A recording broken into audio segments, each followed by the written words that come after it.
हमारे वालिद साहब ने 33 साल तक उसका कान का ऑपरेशन तक नहीं कराया है। अब बोल रहे हैं कि हमारे बच्चों को उन्होंने पाला है। पहले आप अपने बच्चों को पालने का सबूत दीजिए। 84 में वो खुद हम लोग को बचपन में छोड़ के 85 में जाके मंगलूर कर्नाटक में शादी करके बैठ गए। आपके पिताजी ने भी, हमारे पिताजी ने भी, जबकि हमारी माँ ने कोई ना वो काली थी, ना वो लंगड़ी थी, ना वो लूली थी, ना वो बीमार थी। तो आप किस बेसिक पे जाके दूसरी शादी कर लिए? अगर दूसरी शादी आपने किया भी है तो क्या आपने पहली बीवी से इजाजत लिया है कोई सबूत? इजाजत लेना अनिवार्य। आप इस्लाम, आप आलिम हो, शरीयत की बातें करते हो, तो कम से कम आप यहाँ पे भी हक बात तो करो। लेके बोलता हूँ कुछ ये नहीं। मौलाना कुतुबुद्दीन है यहाँ के, उन्होंने हमारे सामने चढ़ाया, हमारे सामने बात करी है कि तुम्हारा कुछ नहीं है, तुम 4 शादी कर लो तो सबको हिस्सा दे। ये कहाँ का मसला है 4 शादी करो सबका है भाई? और हमको धमकी दे रहे हैं कि मैं इंडिया टाइम्स का रिपोर्टर हूँ और गलत बयानी कर रहे हैं सब। तो क्या आप रिपोर्टर बन के आप हमको धमका लेंगे? या This is Channels Television's breaking news.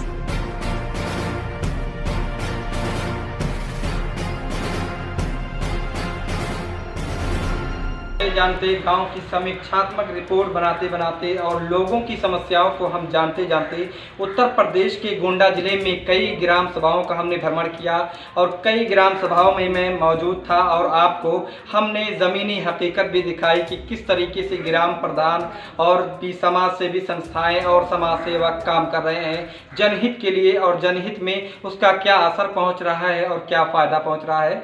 हम आज एक बार फिर से उत्तर प्रदेश के गोंडा जिले के करोहा ग्राम पंचायत है यहाँ मौजूद हूँ और एक ऐसा व्यक्ति, विकास की हकीकत दिखाने से पहले मैं आपको एक ऐसे व्यक्ति से मिलाना चाहता हूँ जो प्रताड़ित है और कहीं ना कहीं पीड़ित है। हम उसकी पीड़ा को आप तक पहुंचाएंगे और उसको न्याय दिलाने के लिए हम प्रयास करेंगे कि किस तरीके से उनके साथ कैसा व्यवहार किया जा रहा है, कैसा सलूक किया जा रहा है, क्या ऐसा होना चाहिए या नहीं होना चाहिए। हम सीधे आपको उसी आदमी से रूबरू करवाते हैं। आइए मिलवाते हैं उस व्यक्ति से जो पीड़ित है और अपना दुख बयां करना चाहता है हमारे चैनल के माध्यम से।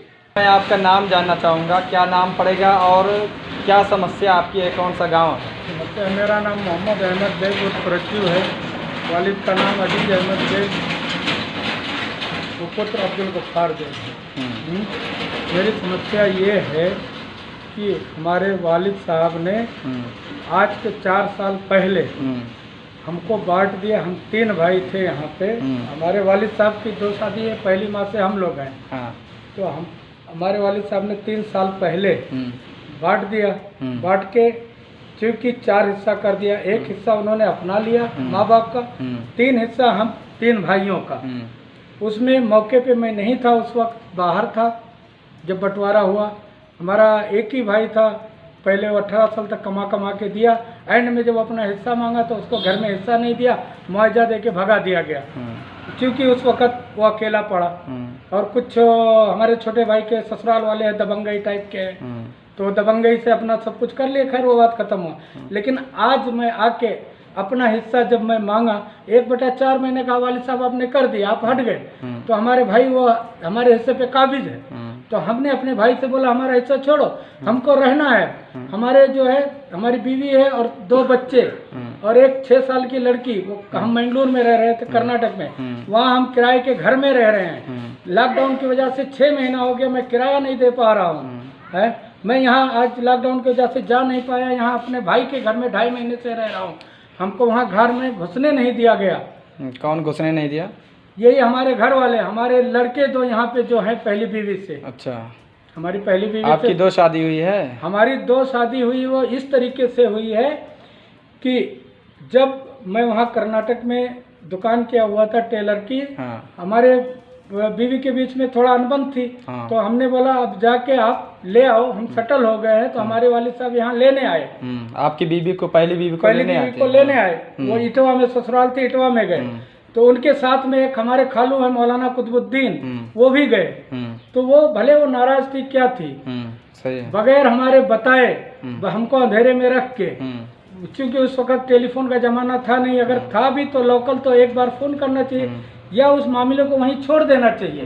कि वो हमारी बीवी है, ना कि मौलाना कुतुबुद्दीन की, ना कि मेरे बाप की बीवी थी। हाँ, वो आने के लिए राजी नहीं थी, तो आने के लिए राजी नहीं थी, तो वहाँ पे छोड़ दो। वहाँ पे आप कुछ खुला लिखाना या इकरारनामा आप लोगों का हक नहीं पड़ता है, वो हमारा हक है? फिर बगैर हमारे पूछे हुए आपने ये खुलानामा लिखवा लिया, उसने इजाजत दे दी वो दूसरी शादी कर ले। आपने उसके ऊपर दबाव डाला, क्या किया हमको नहीं पता। जब हमारे वालिद साहब वापस कर्नाटक आए तो हमने बोला क्या हुआ, बीवी बच्चों को क्यों नहीं लाए? तो हमारे वालिद साहब ने अपने जुबान से खुद कहा कि वो रखने लायक नहीं है, उसने ऐसी ऐसी गाली दी ये वो। लेकिन मैं जानता हूँ वो हमारी बीवी ऐसे गाली देने वाली नहीं थी, लेकिन इन्होंने हमको वर्गलाया, क्या किया। उसके बाद मेरा भी दिमाग थोड़ा ऐसा था, मैं भी उसमें देखा पढ़ा, हमको बोले इसको साइन कर दो, अब हम आपकी दूसरी शादी करेंगे यहाँ कर्नाटक में। उन्होंने ये दिखा के हमारा साइन ले लिया और यही दिखा के उन्होंने कर्नाटक मंगलूर में ये 2001 में हमारी शादी कराई। ये वहाँ की हमारी बीवी का नाम समा बानो। इससे हमारे 2 लड़के हैं, एक सैफ अली, एक को सिफ्तैन रजा, एक 6 साल की लड़की सगुफ्ता। और यहाँ हमारी पहली बीवी से 2 लड़के और 1 लड़की है, एक डॉक्टर अहमद रजा, एक इंजीनियर अख्तर रजा और एक हमारी लड़की थी हिना परवीन, जिसकी शादी हो चुकी है। समझ गया? तो जब मैंने अपना हिस्सा मांगा तो वो दबंगई से हमको भगा दिया, नहीं दे रहा है। उसके खिलाफ हमने गौरव चौकी में तहरीर किया, लिखाया। वहाँ पे हमने वालिद साहब का नाम लिखाने का कोई मकसद ही नहीं है, क्योंकि जब हमारे वालिद साहब ने 1/4 3 साल पहले कर दिया है तो हम अपने हिस्से की मांग अपने भाई से कर सकते हैं, ना कि वालिद साहब से। समझ गया? फिर हमारा भाई जो है गाली गलौज देने लगा, दूसरे जो सब आदमियों से कहने, हमारे रिश्तेदारों में कहने लगा उनका यहाँ क्या है। जैसे मैंने हमारे से छोटा है वो, जो कि वो एक स्कूल मास्टर चीज सम्मानित व्यक्ति है। वो एक स्कूल टीचर है, उसके 10 लोग इज्जत करते हैं उनको। इस तरीके से वो बोलता है कि वो जुबान हम बोल भी नहीं सकते। वो बोलता है जैसे हमने बहिरा को मार के भगा दिया। बहिरा का मतलब क्या है? उनका कान जो है बचपन से बहता था। हमारे वालिद साहब ने 33 साल तक उसका कान का ऑपरेशन तक नहीं कराया है। अब बोल रहे हैं कि हमारे बच्चों को उन्होंने पाला है। पहले आप अपने बच्चों को पालने का सबूत दीजिए। 84 में वो खुद हम लोग को बचपन में छोड़ के 85 में जाके मंगलूर कर्नाटक में शादी करके बैठ गए। आपके पिताजी ने भी, हमारे पिताजी ने भी, जबकि हमारी माँ में कोई ना वो काली थी, ना वो लंगड़ी थी, ना वो लूली थी, ना वो बीमार थी। तो आप किस बेसिक पे जाके दूसरी शादी कर लिए? अगर दूसरी शादी आपने किया भी है तो क्या आपने पहली बीवी से इजाजत लिया है कोई सबूत? इजाजत लेना अनिवार्य। आप इस्लाम, आप आलिम हो, शरीयत की बातें करते हो, तो कम से कम आप यहाँ पे भी हक बात तो करो। यहाँ पे नहीं किया, चलो खत्म किया मैंने सब बातें। उसके बाद इन्होंने क्या किया, वहाँ का घर वो बीवी के नाम करके 6 महीना पहले आके यहाँ बैठ गए। जब हमने अपना हिस्सा यहाँ आके मांगा तो खैर वो बीच में नहीं आ रहे। इसके अवध में एक पंचायत भी हुई हमारे गांव में, वहाँ पे एक सम्मानित व्यक्ति बैठे हुए थे। अब उनका नाम लेता हूँ, सब्बू खान साहब, उनके सामने पंचायत हुई। वहाँ पे इन्होंने, हमारे वालिद साहब ने कहा इनका ना दुकान में ना घर में कहीं एक पैसा नहीं लगा है। मैंने वहाँ पे एक शर्त रखी कि कुरान से बड़ा कोई अदालत नहीं है, कुरान से बड़ा कोई कुछ नहीं है। सब्बू खां के सामने हमने कुरान ला के रख दिया कि हमारे वालिद साहब हम और ये सब्बू कुरान पे हाथ रख के बोल दे हमारा कुछ घर में नहीं है, कुछ नहीं है, हम अभी यहीं लिख के देते हैं, 1 इंच नहीं लूंगा, सीधा चले जाऊंगा। फिर ये झगड़ा करके सीधा निकल गए पिताजी। बाहर जाके हमको खुद चप्पल निकाल के खड़े हुए, आओ मारो। तो भाई एक आलिम हो के आप ऐसी हरकत कर रहे हो तो हम तो जाहिल हैं। हमने, हमारे भी मुझसे कुछ निकला गलत बात है, जिसके लिए मैं दुनिया के सामने उनसे माफी मांगना चाहता हूँ पैर पकड़ के। हाँ, दुनिया के सामने भाई हमसे गलती हुई है, वो गलती हम मानने के लिए तैयार है। लेकिन इससे भी बड़ी गलती हमारे वालिद साहब ने किया हुआ है अपने वालिद के साथ। अभी वो दुनिया के सामने मैं नहीं बोलना चाहता हूँ। खैर हाल मैं अपनी जो बात कंप्लीट करता हूँ। सही, अपनी बात तो उसमें हिस्सा नहीं दिया। उसके बाद जब हम ये लोग क्या किए, हमारा जो है सुलानामा चौकी में हुआ। चौकी पे आपको क्या इंसाफ मिला? चौकी पे ये हुआ, सत्येंद्र वर्मा जी ने हमको बिठा के सामने ये किया कि जैसे पहले जिस तरीके से घर का बंटवारा हुआ था उसी तरीके से उन्होंने पूरी बात रखी और उसी के तहत सुलानामा लिखा गया। पहले जो आपके पिताजी ने बाढ़ कर दिया था उसी पर जो है चौकी इंचार्ज ने भी सहमति जताई और उन्होंने उसी पे फैसला दिया। उसी सुलानामे पे हमारे भाई महबूब अहमद ने है, वो आपको दूंगा, एविडेंस है, साइन किया। उसकी तरफ से हमारे बड़े बेटे ने, गवाह अहमद रजा ने साइन किया। बाद में हमने किया, उनने किया। फिर चौकी इंचार्ज ने कहा अपने ग्राम प्रधान का भी चाहिए, वो भी मौके से वहीं गौरा चौकी में मौजूद थे। उन्होंने खुद वहीं पे आके साइन किया, ग्राम प्रधान हन्नू वलीउल्लाह। अब बात ये है, अगर आपको इस मुआहिदे के तहत कुछ बातें नागवार हैं, हम तो 12 तारीख को वापस जा रहे थे अपने बीवी बच्चों के साथ में पास में, क्योंकि हम 2-2.5 महीने से इतने परेशान हो गए कि हमारे पास पान खाने का पैसा नहीं था। अगर हमारा ये भाई नहीं होता महमूद अहमद जो मास्टर है, कसम खुदा की मैं रोड पे भूखे मरता था। लेकिन हमारे ये कोई एक फोन करके नहीं पूछा कि तुम खाना खाए कि मर गए कि क्या हुआ। जब तक हम 92 से 95 तक दुबई से बैंक का ड्राफ्ट देते थे, तब तक जो है बहुत थे, वो टाइम भैया भैया थे कि हमारे बगैर हमारे कोई इजाजत की कोई काम नहीं होता था। यहाँ तक कि हमारे भाई जो मास्टर है महमूद अहमद, उनकी शादी तक के मैंने की है, तब हमारे वालिद साहब कहे, उनकी दस्तारबंदी में जाने तक का पैसा मैंने दिया है। हमारा दूसरा भाई जो है मौलाना महमूद, उसको मदरसे ने पाला है। 12 साल की उम्र से वो मदरसा अनवार रजा में पला है, मदरसा चिर्रा मोहम्मदपुर में, गौसिया में, रौनाई में, उसकी परवरिश में का कोई। रही बात हमारे बंटवारे की, जब नहीं इन्होंने हल निकाला, उसका पसंद नहीं था सुलेनामे का, तो हमको बताते थे, बुलाते थे या उनको बुलाते थे, भाई इसको ऐसा नहीं ऐसा कर लो। हाँ, सही हम कहाँ घर सर पे लेके जा रहे थे, या हम 1 साल का टाइम था, हम कभी आए कि घर खाली करो, ये पैसे लो, हमारे पास तो पैसे भी नहीं थे अभी देने के लिए। 2 साल लो टाइम, 3 साल लो, 4 साल लो, या दूसरा कुछ है। हमारे जैसे 4 लड़के हैं, 2 कर्नाटक के, 2 यहाँ के। अब क्या कह रहे हैं ये? अब वो कहे क्या रहे हैं, कहे कुछ नहीं, वो सीधा सीधा कुछ बात नहीं करे, सीधा निकल गए। कुछ लोगों ने चढ़ाया, हमारे रिश्तेदार हैं, मैं नाम लेके बोलता हूँ, कुछ ये नहीं, मौलाना कुतुबुद्दीन है यहाँ के, उन्होंने हमारे सामने चढ़ाया, हमारे सामने बात करी है कि तुम्हारा कुछ नहीं है, तुम 4 शादी कर लो तो सबको हिस्सा दे। ये कहाँ का मसला है, 4 शादी करो सबका है? शादी भी करवाई होगी ना उन्होंने? हमारे वालिद साहब ही ने ये शादी करवाई कर्नाटक में। शादी तो उन्होंने ही करवाई, उन्होंने करवाई है। उसके बाद जो है ये क्या काम करे हमारे वालिद साहब, इनको चढ़ाया गया मनकापुर, जो हमारे छोटे भाई के ससुराल है। हमारे छोटे भाई के ससुराल है मुश्ताक खान, जबकि अपनी बहुत दबंग है वो इलाके के। हमको यहाँ क्या तहसील में आएंगे, जिंदा नहीं छोड़ेंगे, मतलब मारा भी हमको। कहाँ ये रहते हैं मुश्ताक? ये मनकापुर गोहन्ना में रहते हैं। गोहन्ना में रहते हैं।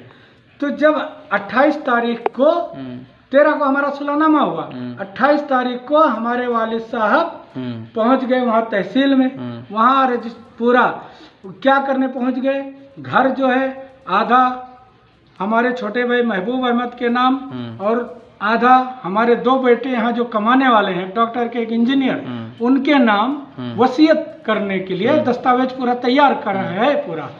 उसके बाद जो हमारा पैतृक जमीन है 2 बीघा जमीन, क्योंकि उसमें हिस्सा जो है जब 1/4 पहले किया है, तो हमारे छोटे भाई महमूद अहमद का भी है 10 हिस्सा जो आ रहा है। हाँ, जो भी पड़ता हो। तो अब तुम जाके पूरा 2 बीघा जमीन सब महबूब अहमद के नाम बैनामा कर रहे हो, घर वसीयत कर रहे हो।